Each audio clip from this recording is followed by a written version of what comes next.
Hi everyone. Hope everyone is doing okay with this COVID-19 going around. We want to stay safe. We hope you're all safe. I thought I would do something fun, give you something to watch in case you're staying at home.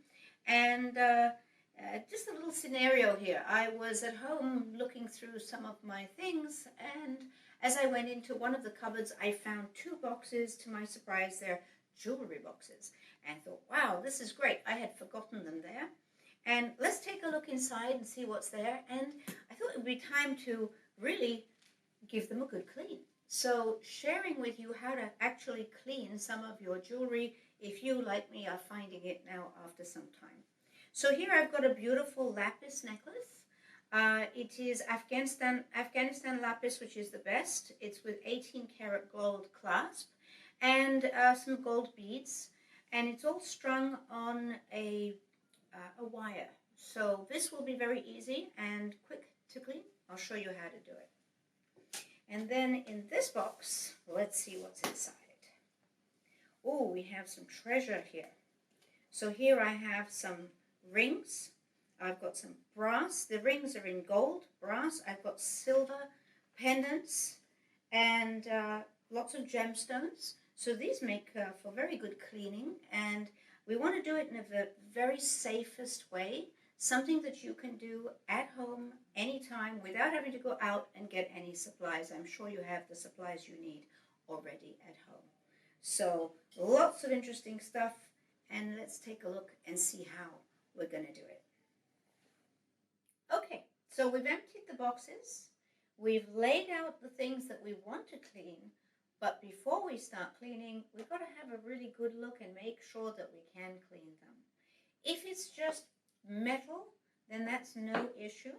If it's metal with gems, all of the gems are properly set. You can actually check and see that none of the gems are loose, none of the gems are moving, then that's no issue.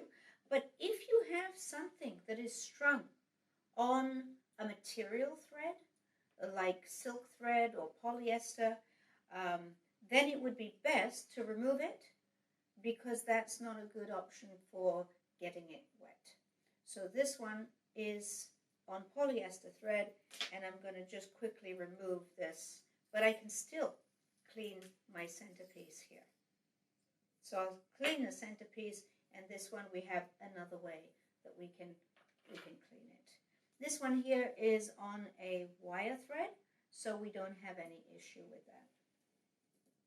Great. The other thing that you need a bowl.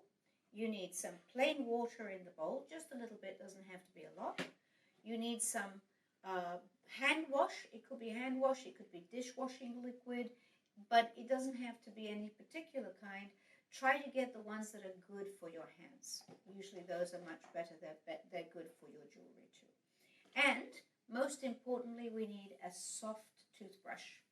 This soft toothbrush is a little like a baby's toothbrush, and it will not harm any piece of jewelry or any gemstone that you are going to use it on. And then we might have some paper just to make sure that everything isn't dripping. Great.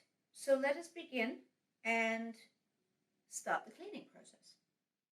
First, we'll want to put a little drop of the soap onto the brush. It really doesn't require a lot. A tiny bit is fine. If you need to add more, you can do so later. Put the piece into the bucket of water, get it wet, and then gently rub over the surface. This is where we have to be really careful to get into every little nook and cranny that you possibly can, and go between the beads. Also, turn it, do the front, do the back, top, bottom, every square millimeter that you can reach. You'll go over it once and even twice, rinsing in between. And when you're done, give it a final rinse in the bucket. Now this is a preliminary rinse because we're going to properly rinse everything later under running water.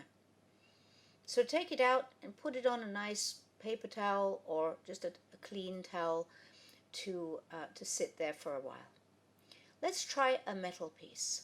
There's never any problem with metal. You can rub quite firmly Again, it's just a question of getting into all the little surfaces, and especially with textures, because dirt accumulates in the textures. So do the front, do the back, the sides, and rinse. This one has gemstones, and when we have gems, we want to be a little bit lighter with the brushing, but certainly brush, because you'll see there's a bit of a grayish or brownish lather coming up, which means that you're really cleaning the piece. Gemstones can get loose once you clean, so make sure that you feel with your fingers to check that no gems are coming loose. And rinse, and we're on to the next one. Silver tends to tarnish if you leave it for a long time, but this will remove most of the tarnish. You'll see it'll be nice and shiny by the end of it. So rub, rub, rub. Make sure you get into all of the nooks, all of the crannies. Now we come to rings. And the most important part of the ring is the inside back of the ring, behind the stones. If you do that and you really look, you'll see that it makes a huge difference to the way your diamonds sparkle especially. This one here has a pearl, and with the pearl we're a little bit more careful, very softly, gently rubbing.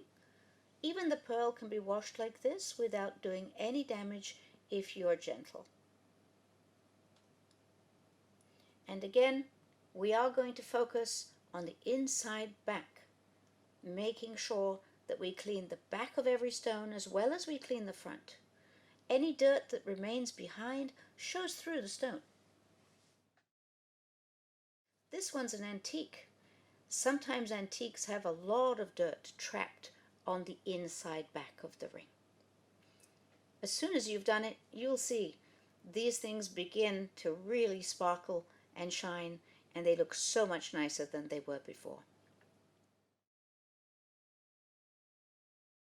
Check the stones, make sure none of them have fallen into the bucket. So when we rinse, we've got to really rinse properly. We've got to clean any soap off the brush, and if you can rinse under running water, it's generally better than just doing it in the bucket itself. Again, using the brush, we can rub against the material, go in between each one, make sure you really clean it up and get rid of every little bit of soap, because soap acts like a magnet afterwards. If you leave it, it becomes sticky, and then it attracts more dirt. So this part, the rinsing part, is very important. Now we look at the finished pieces. Look how nice and shiny they are. The gold, fantastic. No dirty brown areas caught in the grooves. Everything's sparkling, and it almost looks like a new piece of jewelry. Even the silver, you can turn it in every direction. I can't see any tarnish on it. The tarnish has all been removed. Beautifully sparkling, beautifully clean, ready to wear. And look at the gems. Those diamonds, the colored stones, they're looking almost like new. This one here, which has movement, moves so much better when it's clean. It's not surprising, but I hope this video has been a help to you. I hope you'll find your treasures, and I hope you'll be able to spend a little bit of time with them, cleaning them up and making them look at their very, very best. Then you can enjoy them more and you can appreciate them more. Good. Hope we've given you something to do in these times. Please stay safe.